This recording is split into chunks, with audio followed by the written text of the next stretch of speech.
Om Namah Shivaya. Hi friends, how are you? In this video we are going to learn about the venous drainage of the upper limb. Venous drainage of the upper limb.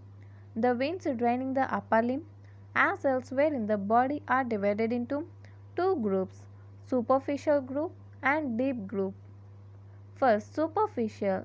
The superficial veins are located in the superficial fascia and are easily accessible.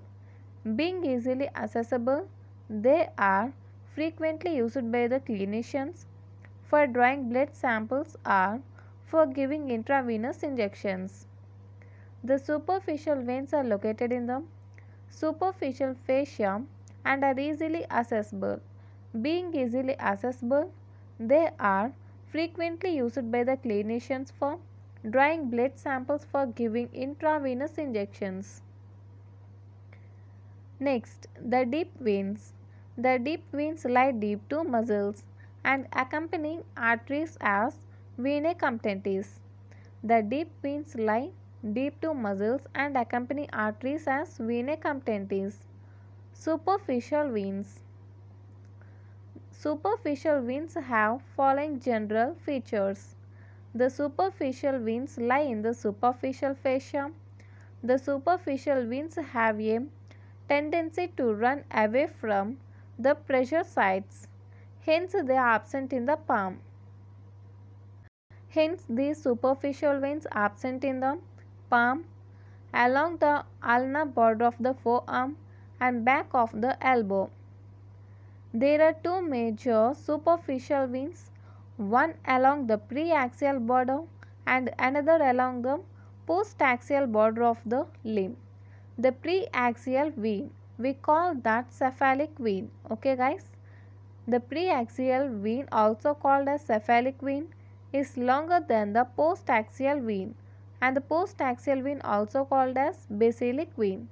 That means cephalic vein is longer than the basilic vein, but the postaxial basilic vein drains most efficiently.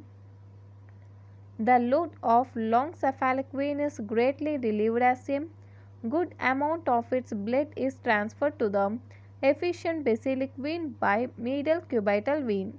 We call this medial cubital vein as communicative channel. See here guys, the superficial veins are accompanied by the cutaneous nerves and superficial lymphatics. Superficial vein comprise dorsal venous arch, cephalic vein, basilic vein and median cubital vein. Okay. Superficial veins comprise dorsal venous arch, cephalic vein, basilic vein, median cubital vein. See this figure. This is the basilic vein. Okay. Basilic vein, dorsal venous arch and cephalic vein. Okay guys, basilic vein, dorsal venous arch and cephalic vein. And a communicate channel is present between the cephalic vein and basilic vein, and that is the median cubital vein. Okay guys, a communicate channel is present, that is median cubital vein, which communicates the cephalic vein and basilic vein. We completed the superficial veins. Now deep veins. The deep veins comprise venae comptentis which accompany the large arteries such as radial, ulnar and brachial arteries. Venae comptentis of the brachial artery and axillary nerve. Once again, the deep veins comprise venae comptentis which accompany the large arteries such as radial, ulnar and brachial arteries.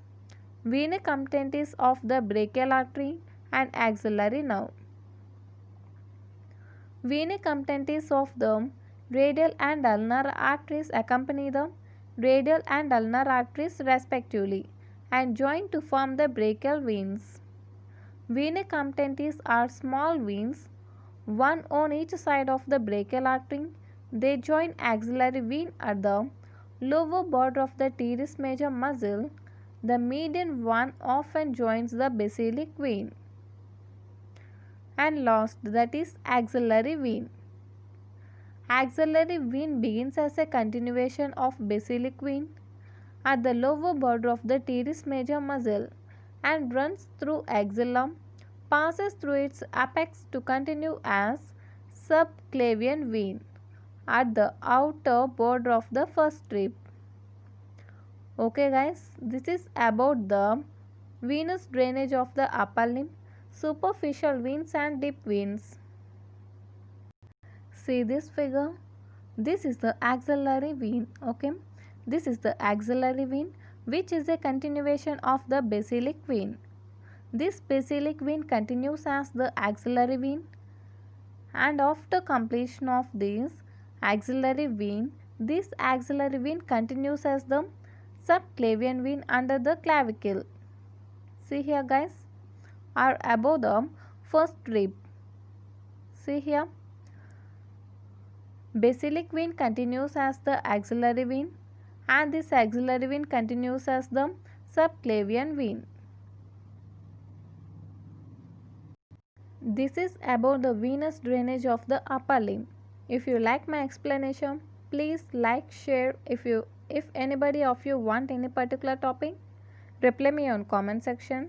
Please subscribe and don't miss the notifications. Thank you guys.